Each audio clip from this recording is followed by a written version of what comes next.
আসসালামু আলাইকুম, আশা করি সবাই ভালো আছেন। আজকে আমি রান্না করবো বাইলা মাছ। এইগুলো হচ্ছে সাগরের বাইলা। এখানে আমি কাইটটা ভালো করে ধুয়ে নিয়েছি। আমি বাইলা দিয়ে আলু দিয়ে একটু চচ্চড়া মতো করবো। এখানে আমি আলু কেটে নিয়েছি। এখানে পেঁয়াজ, কাঁচামরিচ, টমেটো। আমি এখন রান্নাটা শুরু করবো। রান্নার জন্য আমি প্রথমে চুলায় এক কড়াইটা বসা নিলাম। এটা গরম হয়ে গেছে, এখন দিয়ে দেবো তেল,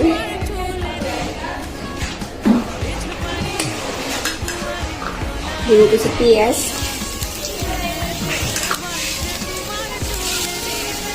পেঁয়াজটা আমি একটু ভাজা ভাজা করে নিব।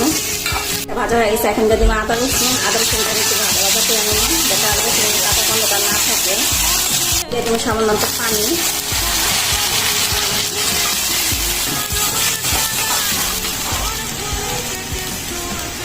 দিব সামান্য মরিচ থাকি, ধনিয়া গুঁড়া, হলুদ গুঁড়া, লবণ। এখন আমি মশলাটা একটু কষাই নিই ভালো করে। মশলাটা কষানো হয়ে গেছে, এখন আমি দিয়ে দেবো আলু। আমি আলুকে মশলার সাথে ভালো করে কষাই নিব। আমি মাছটা দিয়ে একটু কাঁচা রান্না করবো। এই মাছটা একটু ভাজতে গেলে মাছটা ফ্রাইটা যায়, এই জন্য আমি কাঁচাটাই রান্না করবো।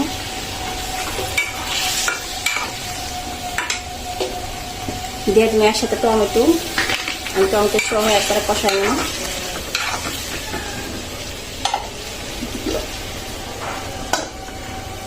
আমার আলুটা কষানো হয়ে গেছে, এখন আমি দিয়ে দেবো সামান্য পানি।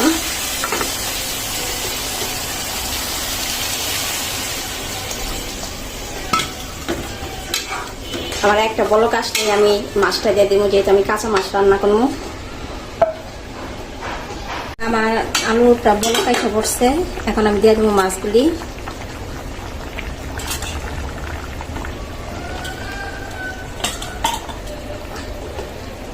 দিব কতটি কাঁচামরিচ,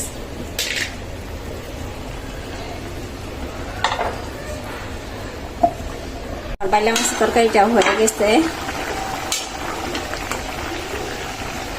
এখন আমি দিয়ে দেবো কিছু ধনিয়া পাতাটা দিয়ে আমি নেওয়া ফেলবো। আমি আর শুকো আমার না তরকারিটা, আমি যেহেতু আলু দ্বারা রান্না করছি, তো জোল একটু শুকা যাবো, আলুতে টেনে নিব।